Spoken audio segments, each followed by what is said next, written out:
you looking for a different level of truth about your challenges and struggles? Then be a part of the Yes and podcast, hosted by empowerment strategist and trauma specialist Jennifer Whitacre. Every Wednesday, we challenge conventional thinking on topics like trauma, healing, and so much more.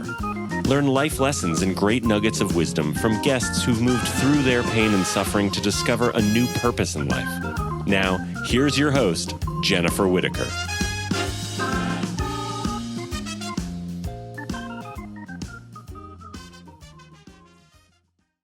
Hi, everyone. This is Jennifer Whitacre, and you are watching or listening to another episode of Yes and. If you want more information about me or about the podcast, you can look me up at jenniferwhitacre.com. And to find out about the podcast, just go to jenniferwhitacre.com/podcast. Today's guest is Jonathon Walters. Jonathon has a really fascinating story he's going to share with us today. He went from a homeless high school dropout who was dyslexic to a successful six-figure entrepreneur with a master's degree in education. He's now the founder and CEO of the Mindset Matrix, and he's been able to succeed in life even though the odds have been stacked against him. Heavily against him, actually. He's endured a lot of abuse and a lot of adverse experiences in his childhood that have led him down this route, and we're going to pick that apart today and find out how he healed, what he did to get through it, and hopefully give you all some tips and techniques in case you're struggling as well. Jonathon, welcome to the show, and thank you for coming on to share your story with us. Thank you so much for having me. Yeah, it's an honor to have you here today. So can you start just by telling us, because I know that you said that you were a homeless high school dropout. So what in your life led you to that position in high school, to being a homeless dropout in high school? So a lot of things. So I kind of hindsight look at it, and I think I've kind of pinpointed it to the straw that broke the camel's back, I guess you could say. Mm-hmm. Whenever I was in fifth grade was when I realized I really kind of quit caring about school. I kind of quit caring about everything going on. Mm-hmm. And in my fifth grade class, I was up at the front of the chalkboard, and they were asking me to do a problem. And the teacher's like, okay, write the reciprocal of 3/5. And I'm like, I got this. I can do this. And I wrote down what I thought was the answer on the board. And I didn't know at the time, but I'm dyslexic, so numbers, letters, they all flip around for me, and I get them out of order all the time. So I wrote down what I thought it was, turned around, really proud that I knew what was going on, and the teacher asked me, "Are you stupid?" Right in front of everybody. So wow. I had about half the class who was just laughing, and I had about half the class who just kind of shared my pain at that moment. Mm-hmm. So I'm at the front of the classroom, and I don't even know how to act because, I never really thought I was stupid. I always thought I was smart up until this point. Mm-hmm. But her asking that really kind of, it sank in. I have 5 sisters, so definitely not the first time I've been called stupid, but it's the first time I've been called stupid by like an authority figure or somebody who I would never expect it to come from. Exactly. So I'm sitting there, and I'm just like, I could tell my face was getting super red. And even thinking about it now, like I go back to the embarrassment of that moment, and it feels so real to me even still. And I started thinking about it, and I'm like, oh my gosh, what do I do? So I just started walking back to my desk, and I just like feel tears coming out of my face. I was so embarrassed, and now I'm embarrassed because I was just called stupid, and now I'm the kid that's crying in class. Mm-hmm. And I just like kind of sunk back down into my seat. And I just remembered I'm never going to put myself in a position to be called stupid again. Mm-hmm. And that was really the slippery slope where it all kind of went downhill from there. Yeah. And that is absolutely a compensatory behavior, that collapse and shut down, and that I'm never doing this again. That aligns with the freeze response in the sympathetic activation. And, just that, all right, I give up, F it. Yeah, that's a compensation that we often carry through into adulthood with us. And, again, I just like to point these little things out so people can see the seeds of some of these dysfunctional behaviors that we have. Oh, so, absolutely. Yeah. So thank you for letting me interrupt. Oh, you're good. You're good. You're good. Anytime. So yeah, I had that, and you're not kidding whenever you say it follows you through adulthood, and actually kind of snowballs. It gets bigger and bigger and heavier as you get going, because Mm-hmm. whenever you're in fifth grade and you're like, I'm not going to participate in math class. Okay, that's one thing. But then you're like, well, I'm not going to participate in any class, Mm-hmm. because you start getting a distrust for people, and you start getting a distrust for certain positions. So you start having a real issue with authority, and Mm-hmm. that was me. Yeah. So I got into I got through fifth grade with relatively no issues. I passed like my classes for the most part, but then in sixth grade I went in with a grudge on my shoulder, with a chip, and I'm Mm-hmm. like, I'm not even going to try. I'm going to show up. I'm going to do what I want to do and go. I remember getting in a lot of trouble because I did have an entrepreneurial spirit back then, and I Mm-hmm. would sell stuff in class, and I would get in trouble all the time for it. And You sound like my older sister. but yeah, I would sell baseball cards and toys and watches. At one point in sixth grade, I was selling like 10 Fossil watches a week. So I was making $300 a week as an 11-year-old. But Nice. I got in trouble. And the first time I got in trouble, I tried to bribe my principal and say, hey, I'll cut you in and give you a percentage of it if you let me keep doing it. Did it work? No, I got a detention for bribing. I was just going to get in trouble and told to stop. So obviously I did what every kid in my situation would do, and I just started selling to kids I could trust, so that so I'm going to get told on. But got sneakier at it. yeah, I had to get sneaky. So yeah. But anyway, I started getting in a lot of teacher to student trouble in sixth grade. So I started becoming a little bit defiant. Come seventh and eighth grade, I started becoming hateful. I started despising other people. I hated other people's success. I hated other people in general. I didn't want to talk to anybody. I didn't want to talk to teachers. If I had a problem with the teacher, I was the kid that would, tell them where to go, and was just completely hateful about it. I was probably the least favorite student at the school, for kids and adults. I just was not liked by anybody, and it's because I put up a shield to not be liked. I did not want to disappoint anybody, so I made sure I disappointed everybody. Essentially, it is kind of. And then keep in mind, when I'm in sixth grade, seventh grade, eighth grade, I had no idea what I was doing. I just felt this is the way I needed to act, and it wasn't until I look at this in hindsight that I realized, man, this is what I was doing in this situation. Come eighth grade, September 11th happened. I'm not from New York or anything like that, but witnessing it on the TV with my teachers and seeing my teachers sob hysterically after I thought they were like these impenetrable forces and just mean people, I saw them break down. And I remember having like the biggest feeling of fear I've ever had. And so that was a super traumatic event for me, just seeing this. And I think it's because, for the most part, I am very empathetic. Whenever there's an underdog story, I want the underdog to win. I don't even need to know the other team. Whoever's losing needs to be the winner. And probably because I was rooting for myself or something in that time. But I did that. And then whenever I went to high school, I started out originally like, okay, let's make this happen. Within the first week, the teachers were warned about me, and I could tell the teachers were warned about me. One kid would do the same exact thing I just did, and I would get yelled at in detention, and they got nothing. So I came in with my eighth grade year. I had 89 detentions. So I went to freshman year of high school, and I didn't know it at the time, but I probably had a warning label on my permanent record that says, be careful, this kid's. Yeah. And how big was the community that your schools were in? I mean, was it an urban area, rural? It was suburban? very rural area. Yeah. We only had about 600 kids in our whole school. And it was, I think our graduating class, what would have been our graduating class was 167 kids. And I was 166 of 167 on that list. I was almost the last person. There's one person, I guess, just a little meaner and worse than me. Yeah.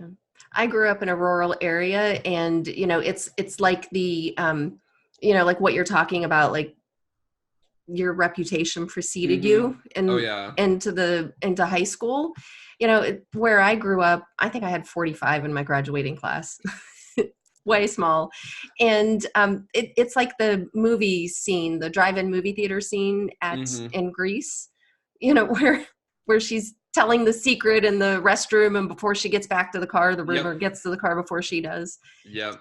That's how it is. Everybody talks, everybody knows everybody, and it's almost in these small rural communities, part of the toxicity is that there's almost this license to have your nose in everybody else's business. 100%. And that's what makes it toxic. And then you go into urban areas and there's a whole other set of, good things and toxic issues and across the board. But I'm not surprised it was a rural area if that reputation beat you to the high school. I'm really not surprised it's rural.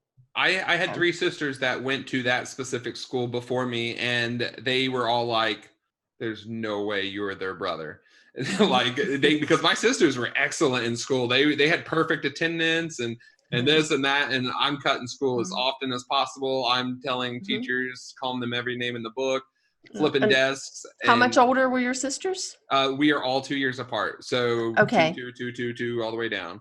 Okay. And you even mentioned before we started recording, you mentioned that, how old were you because you had a trauma with your grandfather? Yeah. So that was actually in between my 4th and 5th grade school year. So that was right in that same time frame that the teacher called me stupid. That was like all that happened within a year. So, my grandfather was actually murdered. He got pulled over by police, and they said he was being argumentative. So they handcuffed him, and then a pedestrian thought they would take it upon themselves to go over and start beating him. And then the cops started beating him, and before you know it, my grandpa was laying on the ground dead. And I'm seeing it all over the news. This happened in Jacksonville, Florida. And it went like huge nationwide news, and it just massive. There was cameras surrounding my grandma's house and stuff like this, and people were trying to come up and talk to us to get us to talk about it. It was just a very whoa experience. And that was crazy. That was a whole nother situation that kind of led into it and made me kind of give up on everything, is seeing that and experiencing that. Right. And you get these layers, there's complex trauma in there. Absolutely. Oh, yeah. And you were at a very different age than your sisters were. So again, your teachers saying those things, like you can't be related to them, just goes to show how little we knew back then. And even now, like we're still learning, like we're still at the beginning phases of really learning about trauma, like developmental and intergenerational trauma, early childhood and epigenetic issues. Yeah. So, we're in the infancy there. And back then it wasn't even something we talked about. So the ignorance, not knowing about trauma, is what a lot of us dealt with when we were in school. Like nobody knew how to deal with it. So we were shamed for something that wasn't our fault. Oh, for sure. For sure. And I mean, this was stacked on, it didn't help. I was overweight in school. I wasn't likable because I didn't want to be liked. So I was a target for all bullies, and out of that, I became a bully myself. So I would make sure nobody wanted to be around me to some extent. And doing that, I attracted a lot of people who, just were overall hateful towards me. Like I would do it more of like to be in isolation, and they would do it to pick out somebody that they think is an easy target. So I went through a lot of that, and that's what led me to, in high school, I got into a ton of fights, like major fights, broken bones on multiple sides. One time I even got arrested in high school because me and another kid got in a fight. It was me trying to help an underdog. He was calling a teacher a name, and I said, "You really need to stop because she can't hit you, but I can." And he was just badgering the teacher, and I went over there and I punched him so hard, like in the back of the head, that like his desk bent down and stuff. And I'm like, I'm going to the principal's office. I know what's coming. And they arrested me, and they took me to the juvenile center and sat down there and waited for his parents to get there. Luckily, his parents were super understanding, asked him about it, and they didn't press charges or anything. But that was my sophomore year, and that's when I decided I'm going to hurt somebody with this mentality and being in school. So I dropped out. Okay. So that was the incident that caused you to drop out. Yeah. That caused you to drop out. Okay. And it's amazing that you had this awareness and the why that you dropped out. Oh yeah, It, yeah. it wasn't screw the school. It wasn't to hell with education. It was, if I don't remove myself, I'm going to hurt somebody. I was That's super blessed with my father. Mhm. He was always the angel on my shoulder, telling me consequences for things I was doing, and he always said, "Don't let a second of stupidity ruin your life." Mhm. And so, don't let a knee-jerk reaction, cause you to hurt somebody. And I'm quite a bit bigger than most people. Whenever I did this, I was 6'3" and 300 pounds whenever I left high school my sophomore year. So I was Mhm. I could easily hurt somebody on accident if I tried to. Mhm. But I didn't want to be violent. And it just led me to, I kept feeling like I had my back against a wall. I was getting pushed into a corner a lot of times. So it led to that. I mean, Mhm. there's a lot more incidences like that pushed me. And that's when I said, I just can't do this anymore. And Mhm. the awareness comes from my dad constantly talking sense into me and trying to talk me, Mhm. try and talk me down and calm me down in those situations. Yeah. And so you said that you dropped out of high school there, Mm-hmm. and you became homeless. How does the So homelessness fit in here? So that actually came down a little bit further down the line. Oh, So I okay. dropped out, and I thought I knew everything I needed to know. I was ready to go to the working world. Here I am. Classic teenager. Right? I now have an open schedule and a job at Arby's, so I'm unstoppable. The smartest I've ever been in my life was when I was, I think, between 16 and 21.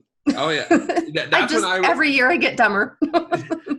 as I was 16 to 21, those are the years that I screwed my 32 year self over because I made so many bad decisions in that time frame. We Uh, all do. it was terrible. And my dad told me, he goes, quitting is unlike anything else. He Mhm. goes, it is only hard the first time you do it. Once you quit, you can Mhm. become a pro quitter after the first time. And I'm like, whatever. Mhm. And being my smart 16-year-old self, I went to my boss at work and said, hey, schedule me 40 hours. Mhm. So being the entrepreneur I want to make as much money as I can. He scheduled me 40 hours and I just started working. Mhm.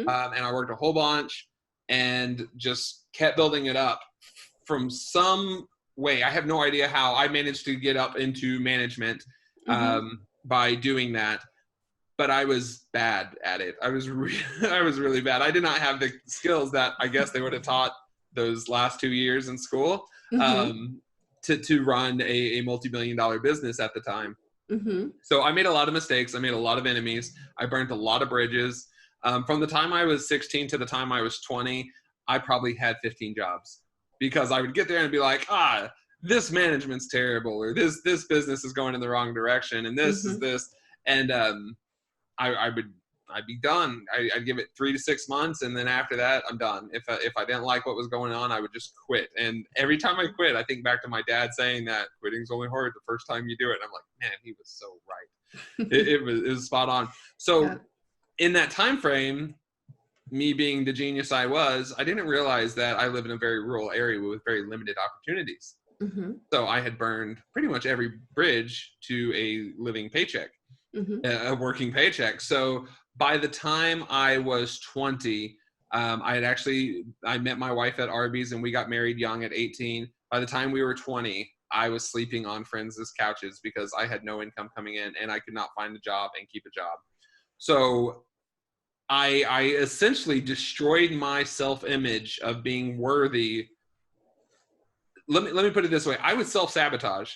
If Mhm. there was something going good for me, I would make sure it didn't anymore. If I Mhm. had an opportunity to better myself, I would find a reason why I didn't deserve that opportunity. And I Mhm. did this a lot. There was times I Yeah. was offered higher management positions, and I would take it and then just completely screw up on purpose. I would quit coming to work, or I was just, and I have no idea why. Anything that was going good, I thought Mhm. if something's going good, something bad's coming right behind it. And over this time, I had lost like 6 to 7 family members to Mhm. cancer. Whenever I was a little bit older, my dad had a heart attack and passed away. My grandpa Mhm. died of cancer. My grandma randomly died of a heart attack, just suddenly died. I had aunts and uncles dying of cancers, and Mhm. all of this just one after the other, back to back to back to back. Mhm. Uh, and I kept thinking, life's really short. Life's really short, and I definitely don't want to spend any more than 3 months working at this company because I hate it. So, well, and what you were just saying, and you answered your own question. You didn't really have a question, but you said, I didn't know why I did it. You were talking about how you self-sabotaged yourself. And you said, I don't know why I did it. But then you went on to say, when something good happened, I was afraid I was going to lose it, or it was going to be ripped away from me. And whenever you have layerings of trauma where there's a lot of death, a lot of loss, and, even hopes and dreams, like you were in 5th grade, like every 5th grade kid like has hopes and dreams. And when you are shamed in front of your peers by a teacher at that age, and it leaves that much of an imprint on the nervous system, there is a little bit of a ripping away of your hopes and dreams, because from the child's perspective, there's this perception within the child that everybody sees me differently now. Everybody thinks I'm stupid now because somebody who's in a role of authority said it. Now everybody believes that. Now you've got this label of stupid over your head everywhere you go. It's like the scarlet letter, so to speak.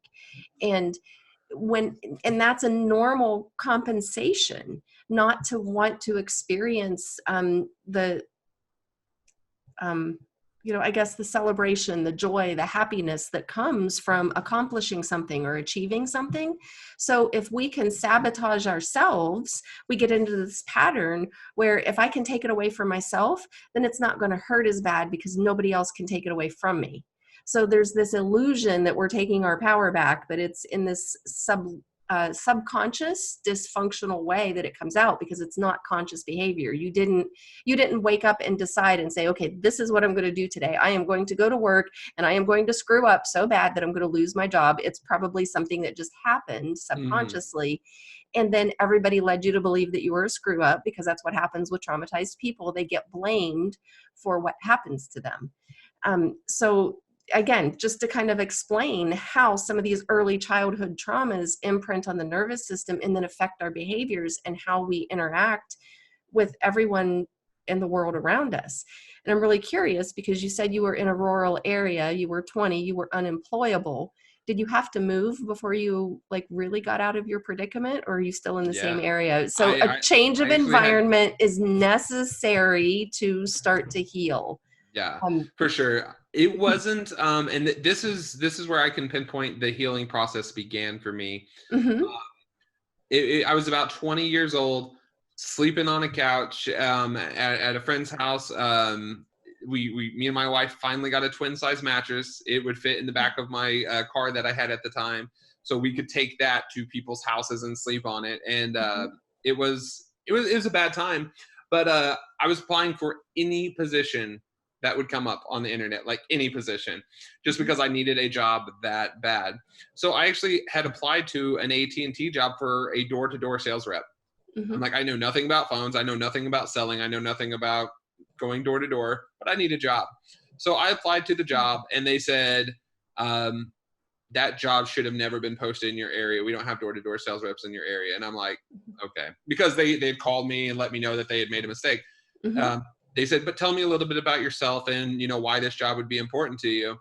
And I might have been the only person that ever cried in their call, but I was to a breaking point. And I told them, I said, I don't have a lot to offer. Only thing I have to offer is, I really need to succeed, and I got to drive to succeed, and I need to change my ways. Well, that landed me an interview at a store. They said, well, we don't have that position open, but we do have a store that's a little ways from you if you're willing to drive. And I said, anything. We'll make it happen. We'll make it work. So I get scheduled for this interview. We get 8 inches of snow the night before the interview. And I'm like, God, why are you doing this to me? It's like you're putting every possible obstacle in my way to try to be successful. I said, you know what? I told my wife, I'm like, I may not make it to this interview in one piece, but if I'm going to die, I'm going to die trying. Yeah. I made it to my interview, and we drove in this crazy snow. I got to my interview, and my boss looked at me. Well, he's my future boss. I gave away the good part. He looked at me and he goes, I'm surprised you showed up. And he goes, like, other people have called in and rescheduled their interviews. And I'm like, no. I said, I really, really want this job, and I'm going to show you. I'm going to do anything it takes to get it. We did the interview, and I told him, I said, I'm not a salesman. I'm nothing like that. I said, I can be literally anything you want me to be. I need a mentor more than I need a job. Mm-hmm. Apparently that's what my person wanted to hear, because he hired me pretty much on the spot. Mm-hmm. So he ended up mentoring me. And over the next year, he told me every single day, Jonathon, you have a wonderful attitude. I didn't have much to offer, but I did have a good attitude every day I came in. And every single day he told me that, I felt a little bit better. And a little bit better and a little bit better. And I started doing what's called the daily 10. I just take the first 10 minutes of my morning and write my goals for the day, and then the 10 minutes in the afternoon and write how I did to those goals. Well, I did them every single day. And within about 6 months, I went from unemployable to a rock star salesperson at AT&T. So much so that I got invited to these award shows so that they could recognize me for my sales. I was a part-time sales rep outselling every full-time sales rep because I was so hungry for success. So they invited me to these things where we would go to St. Louis at these nice casinos, and they would hand out awards in front of all the big dogs there.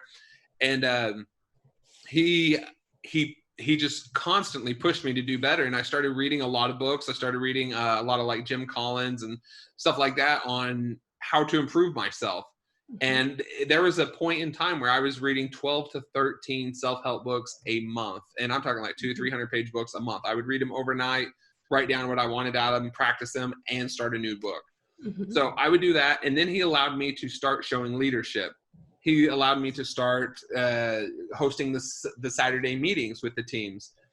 And before you know it, within 1 year's time, again, I went from unemployable to they offered me an assistant manager position at a new store opening.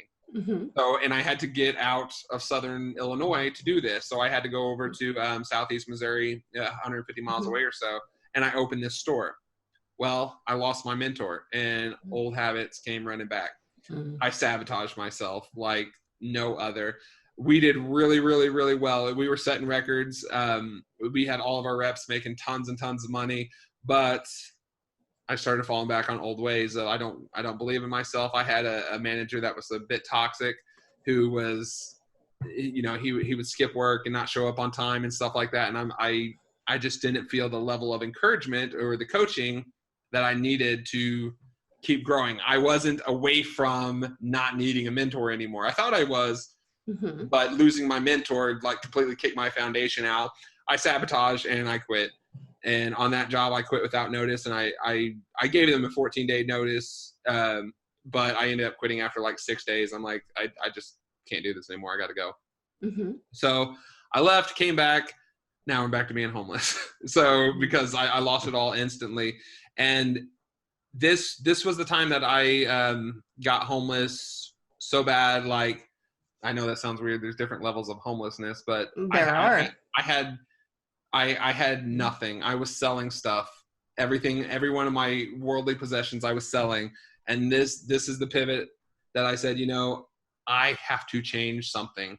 And this is when I traded a guitar for a camera. And that's when it started blowing up. That's when I started going in the right direction. So before we get into the camera or whatever's next, a couple things I want to point out is, like you were saying that you started your daily 10, an AM and a morning or AM and PM, like morning and afternoon routine. And again, that is so important for whether somebody's experienced a lot of trauma or not. It's so important to have some sort of daily practice, even if it's only 5 or 10 minutes, just to get your mind straight. And if you can do it, and what you were doing, I don't know if, your mentor told you to do this or you just started on your own, but doing an AM and an afternoon or morning and, when you wake up and before bedtime practice. To this day. I have over 6,000 daily 10 entries from whenever I started it. I have never missed a day on my daily 10 since he started me back in 2010. I have never missed a day of it. And some of them are short, some of them are books. Like some of them are just, let me get this. And some of them should have been called the daily 2 hours because I spent so much time thinking about, what do I really need to do to get to the next step? Right. And so you're going within yourself. You're not like so what I want to point out to the listeners, like if you're going to heal from the trauma or whatever situation that your life is in, if you want to change your circumstances, you have to do this. You have to go in and start to look at what can I change within myself? How can I change my thoughts? How can I change my behaviors?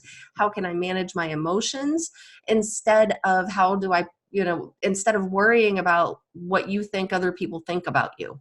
And I also want to point out your level of awareness, because a lot of what you have said, you have, it's like you have awareness in you. And I've had clients where I'm trying to teach them to have the level of awareness that you're talking about. So just knowing that you need a mentor and not a job, that right there in and of itself is a level of awareness of what you need and asking for it, just in a brief moment.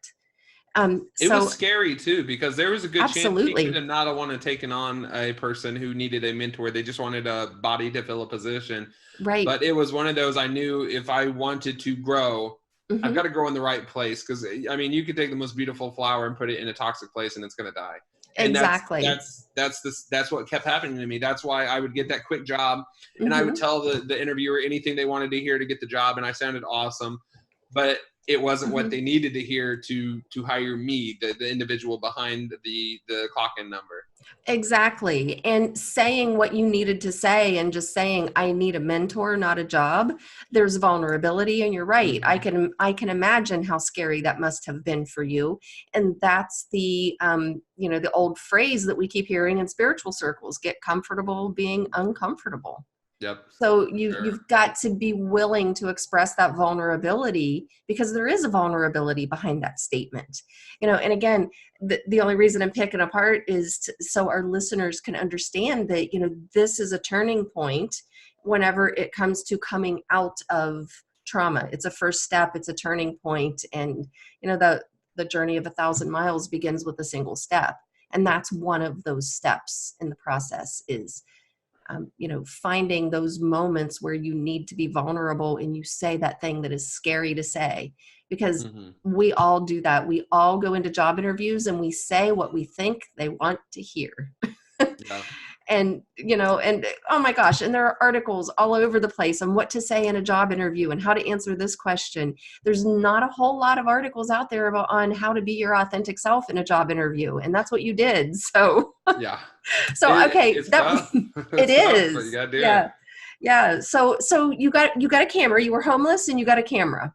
Yeah. So I sold my guitar because nobody wanted it.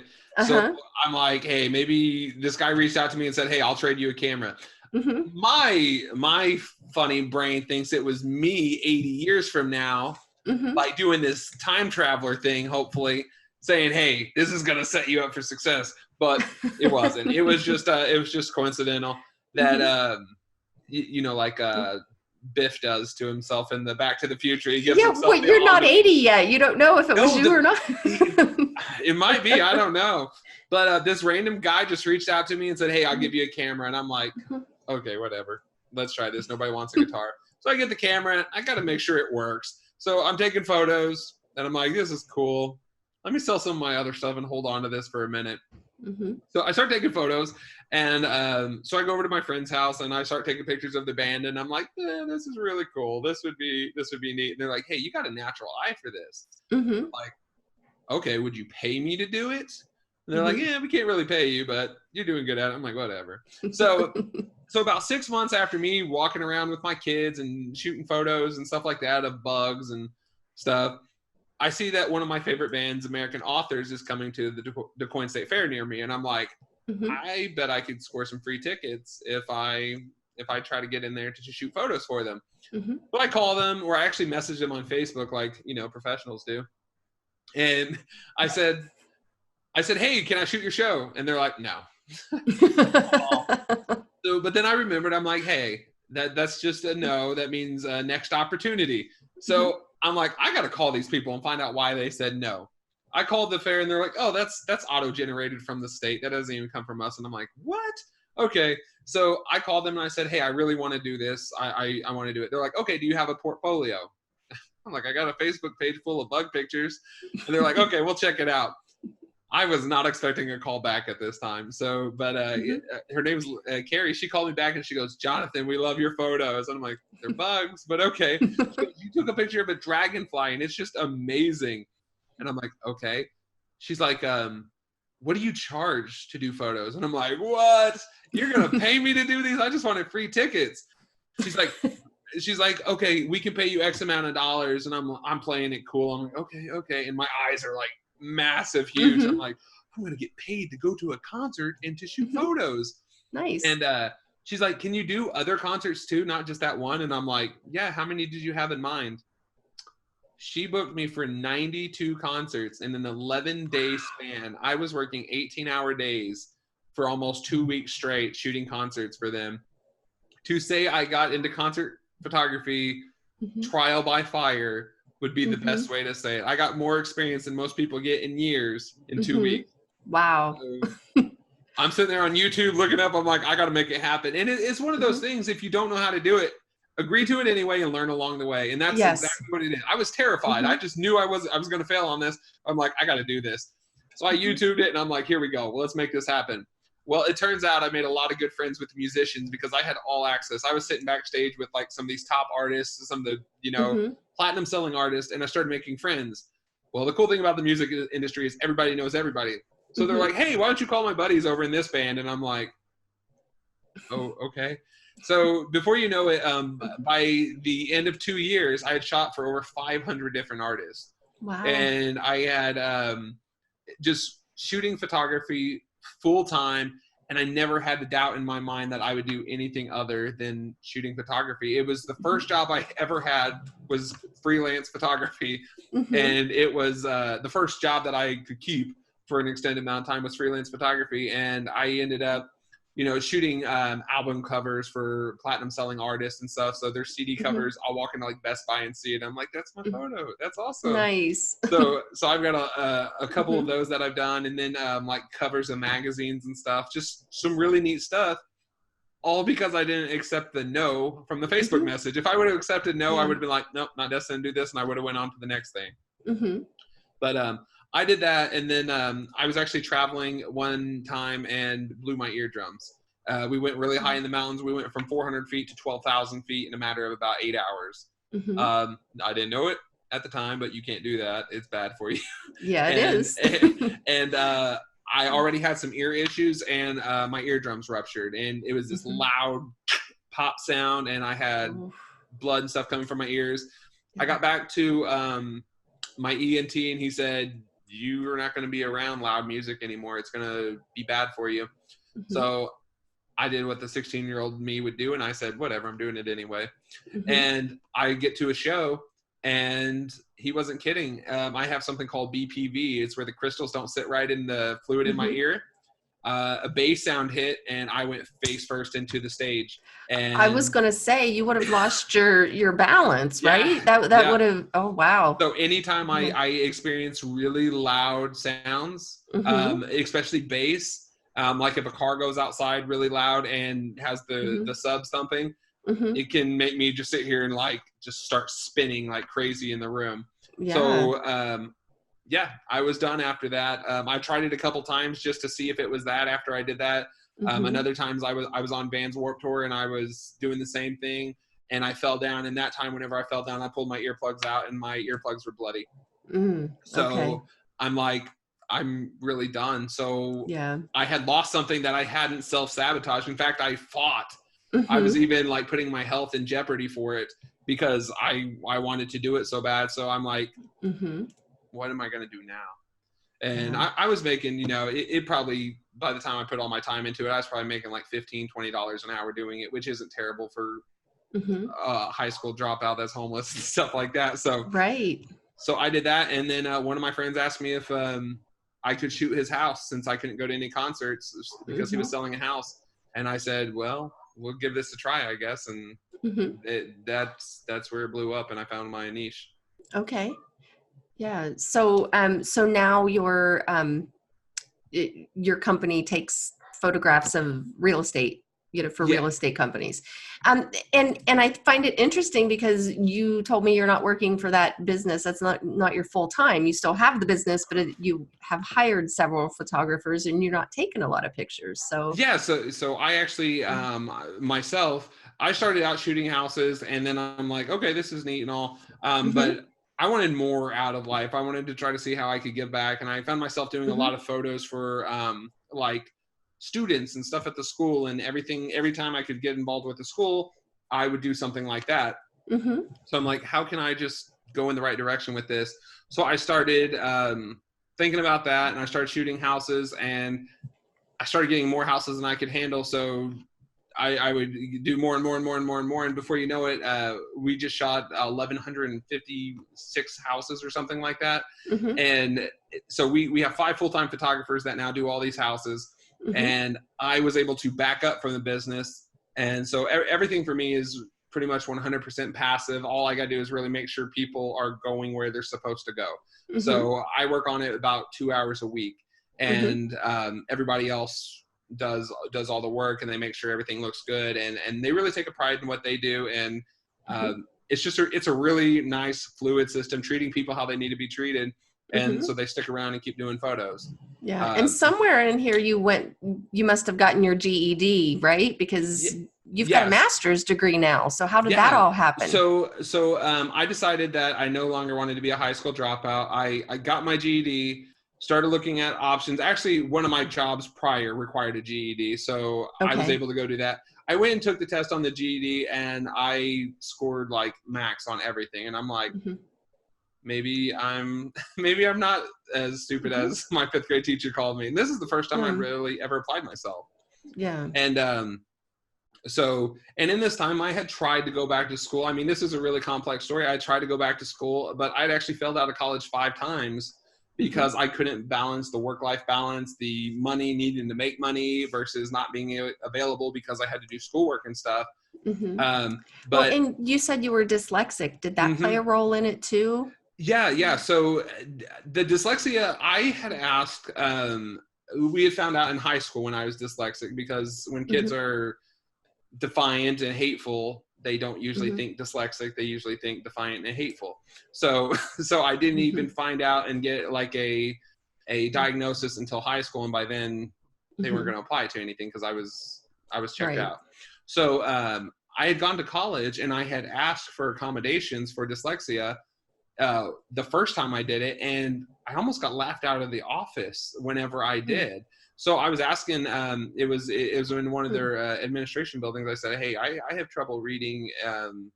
I need to like be able to read out loud and stuff like that. So I'm seeing if I can take tests like in a different setting or something. And they almost laughed me out, like, oh yeah, we'll just let anybody take a test wherever they want. Take the book home with you. And I'm like, okay. Wow. So they were really kind of hateful. So I didn't bring it up again in college. It was one of those things I didn't even let people know around me. I kind of felt stupid whenever I told them that again, or whenever I brought it up, there's something wrong with me. I have dyslexia. Wonderful. And it caused issues at my jobs and stuff. I would transpose numbers and say stuff weird all the time. It actually caused problems with my real estate photography business, and actually required me to hire an assistant to put in all addresses because we had photographers knocking on the wrong doors to take photos. They'd be like 466, you put 644. Maple Street or whatever. But yeah, so that was going on in there. So I was always kind of struggling with that, and I ended up failing out of college or quitting college 5 times until I started running my own business. And then the business is what gave me the confidence of I can do anything. I can let my dyslexia make me think it's a learning disability, or I can make me think it's a superpower, which however I look at it is how it's going to be. So I said, you know what? I'm very creative, and I'm going to say that that's the dyslexia's fault, or credit to the dyslexia, because I can't look at a book and look at it like most people do. I have to do pictures in different ways. I have to chunk text in different ways. And I see things very vividly, and I like how I envision things. And that's why I was so successful with the photography side of things, is because I can't read a story to you and make it sound amazing. I have to show you my story. It's just because I'm more of a visual and kinesthetic learner, and it works that way for me. Mm-hmm. But so I had my photographers out shooting one day, and I'm fishing with my mom, and I said, hey, I need to do something with my life. And she's like, what do you want to do? And by the end of the conversation, I'm like, I'm going to be a teacher. And she looked at me like, are you kidding me? Like, you hated every second of school. You hated everybody at school, and now you want to go be their coworker? Yeah. And I'm like, yeah, I think I could do it. So I signed up for a 4-year degree plan, and I asked them, I said, I like to do things my way and at my pace. They're like, go for it. They stack as much as you want. As long as you don't fall into these grade levels, you won't be on academic probation or anything. I said, okay. Mm-hmm. And my first semester, I did 43 credit hours. Oh my goodness. Yeah. So I'm doing like 4 times the normal amount of work. And I'm like, can I do that again? They're like, absolutely. The next semester, I completely wipe out my bachelor's degree. So I finished my bachelor's in 2 semesters. Wow. And then I did my student teaching on that 3rd semester. I've never heard of anybody doing that before. Yeah, it is ridiculously fast. And it was, it helps to have, I was going through it's a competency-based university. Mm-hmm. So it's obviously regionally accredited, but they let you work at your own pace. And if your own pace is obsessive compulsive, hey, more power to you. And that's what I was. Yeah. And because I had given myself this freedom with my job, I could spend as much time as I needed to at school. Mm-hmm. So I could spend 16 hours a day on the schoolwork if I needed to, and I was just working on it nonstop. And once I realized I'm going to do something to make sure another kid doesn't get called stupid, it became my passion. So I went and got my teaching degree. I finished all of that in 14 months from start to finish, from 0 credits to degree in hand.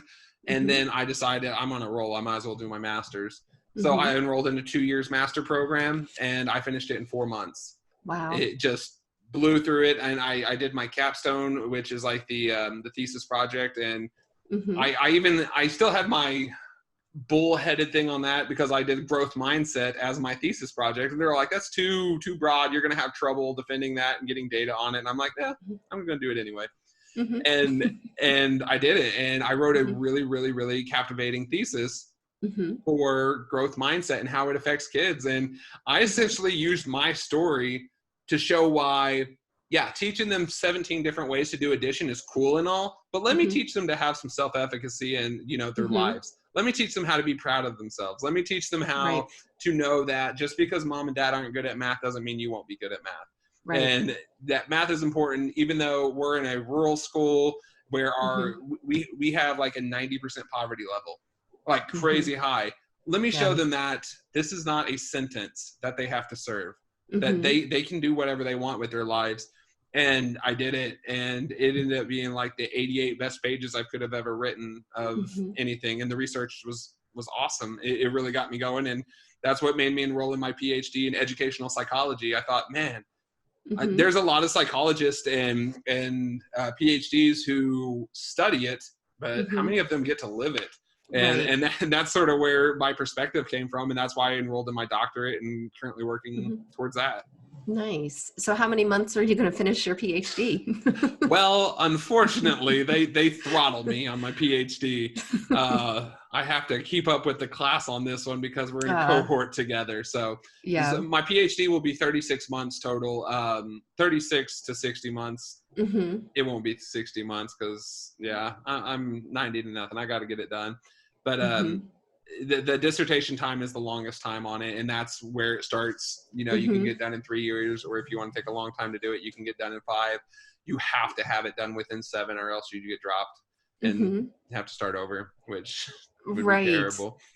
But yeah, absolutely. So that's the route that I'm going, is to get my PhD in educational psychology, so I can really just immerse myself in, what are kids thinking, and how can we make this a better world for kids to be learning in.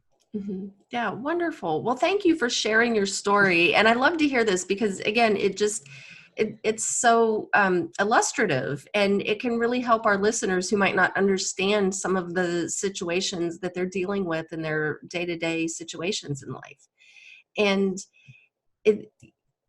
somewhere along the way, because again, in childhood, and you even talked about it when you dropped out of high school, like in childhood, you had this I'm kind of breaking it down from what I see as a trauma specialist. You had more of an external locus of control where you were looking outside of you and, what did other people, or you didn't, you said you didn't care what other people thought, but if you didn't, you wouldn't have acted the way you did. Yeah, I cared so much of what they thought that I tried to push them away so they couldn't analyze me. Right. And then having that moment whenever you realized, oh my goodness, I'm going to hurt somebody if I don't get out of here. There's a shift from what's going on around you to what's going on inside of you. And, just that knowing that, my guess would be there was something even deeper going on. It was more than just I'm going to hurt somebody and I don't want to see somebody else hurt, because you'd been in a lot of fights and you'd already seen people hurt. I believe, and again, you can correct me if I'm wrong, or I suspect that maybe there was a little bit of a shift in I don't want to live with myself if I hurt somebody too badly. That's exactly what it was. And that is a switch to an internal locus of control. Like, how can I bring myself from inside myself a little bit more under control? And, and it took you time. It took you years. It's not something that happened in the snap of a finger. It didn't happen on your yoga mat. It didn't happen on a rock while you're sitting there meditating, overlooking this beautiful mountain scene. Yeah. So, because that's not where it happens. It happens in the moment, in a moment of adversity, when you realize that I'm not going to do this anymore.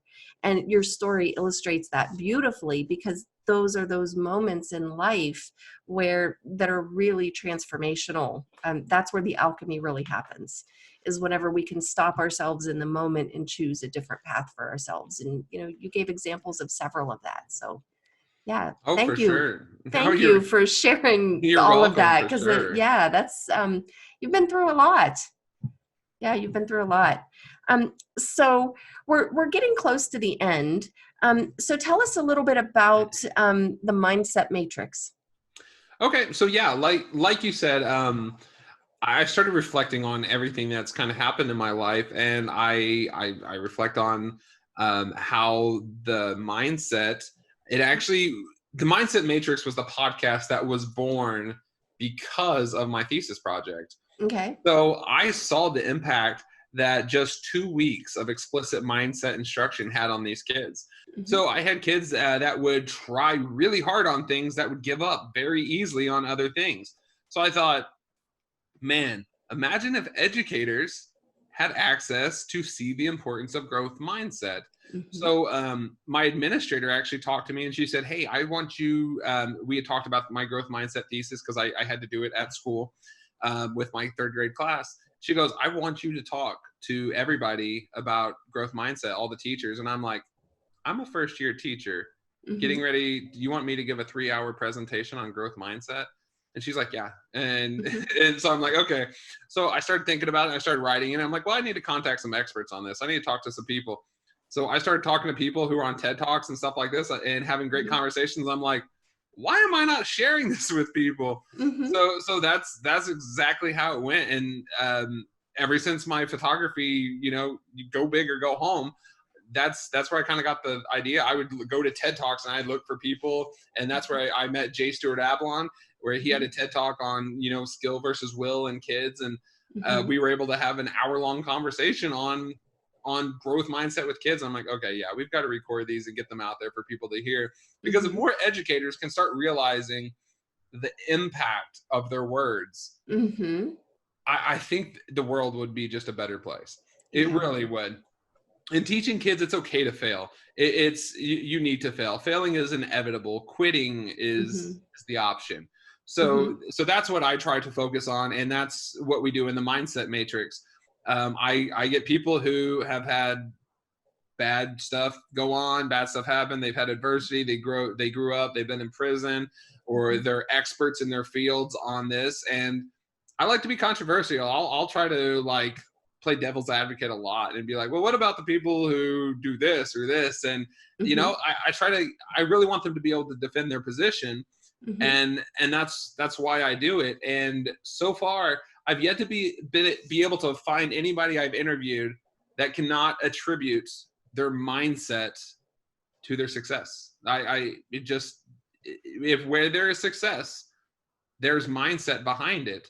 You know, and there's usually adversity. With the strongest mindsets comes a whole world of adversity. There's people that say, oh, I'm at rock bottom, there's no way I can do it. Well, great. Rock bottom is a great way to push yourself off of a solid foundation. And there's mindset behind rock bottom too. For there's sure. Mindset behind everything we do in life. Mindset is like what happens inside of us that drives our behavior is paramount to everything that we do. And I don't know if you're familiar with the work of Dan Ariely. He's a behavioral economist is one of his degrees, and he works for one of the Ivies, Harvard, Yale, something like that, I think, or maybe it's Duke. Maybe he's at Duke University. I don't know if they're Ivy or not. But he's written a book called Predictably Irrational. And he studies, he studies like why people make the decisions they do. And every decision we make in life is emotional.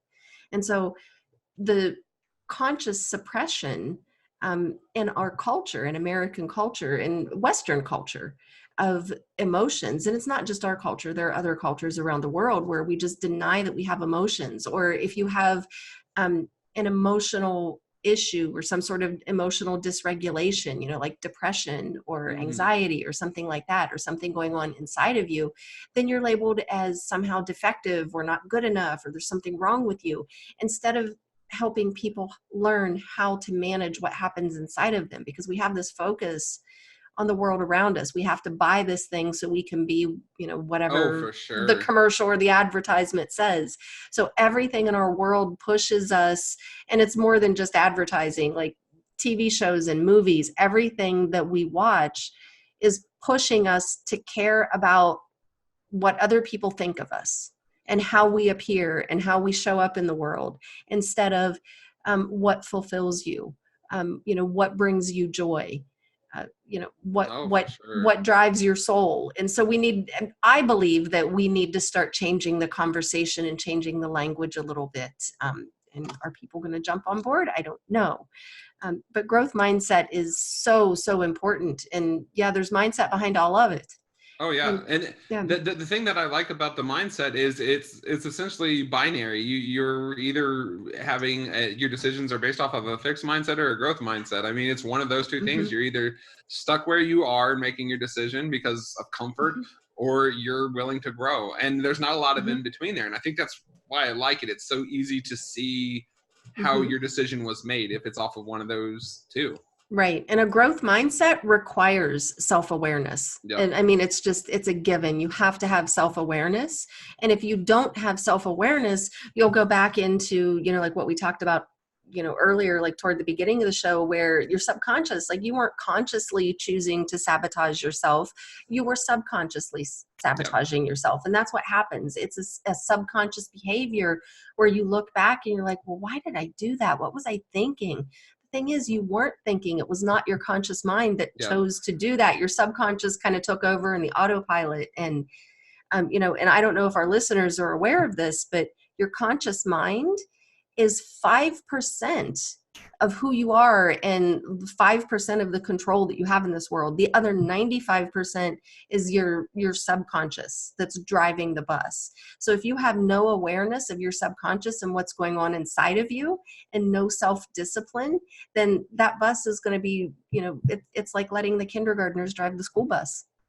Man, I love that analogy. I really do. Yeah. And what's great is you can change that subconscious thought with growth mindset. So the more conscious effort you put towards changing your mindset, the more your subconscious will take care of it. And that's what's awesome about it. You can just say, oh, I'm going to give it one more try, because there's that part. You've all seen the kids on video games where they'll get frustrated and just slam down a controller. Well, that's a fixed mindset. I'm done. I give up. I can't do any better.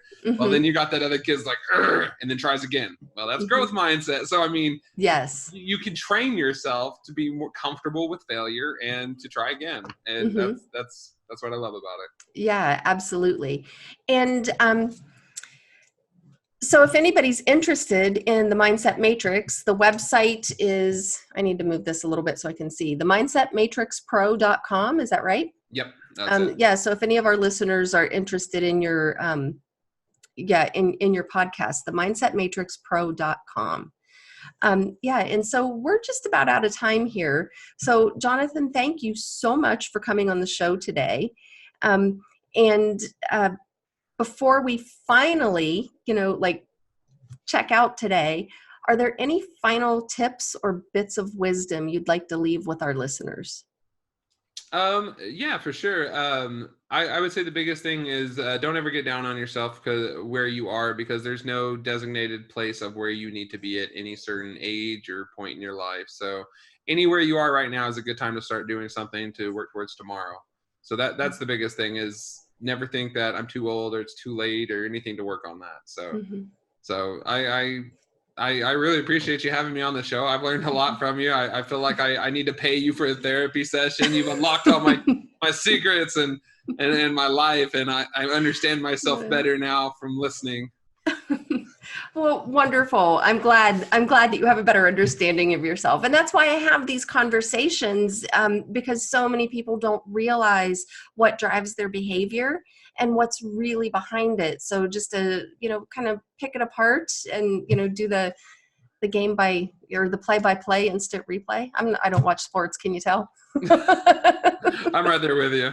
I don't do too much in sports. So, well, again, Jonathon, thank you. It's been an honor and a pleasure to have you on here today. And for all of our listeners, again, I'm Jennifer Whitacre. You can find me at jenniferwhitacre.com. And if you want information about the Yes and podcast, jenniferwhitacre.com/podcast. Please subscribe, listen, share. This is information that can really help a lot of people. We fear what we don't know. And when you don't know your own mind, you fear being alone with yourself. So if you can understand a little bit more about what goes on inside yourself, then you're going to reduce your anxiety, you're going to reduce your depression, and all of these other mental illnesses and diagnoses that are at epidemic levels. So please share. This is important information, and I hope to see you all next week.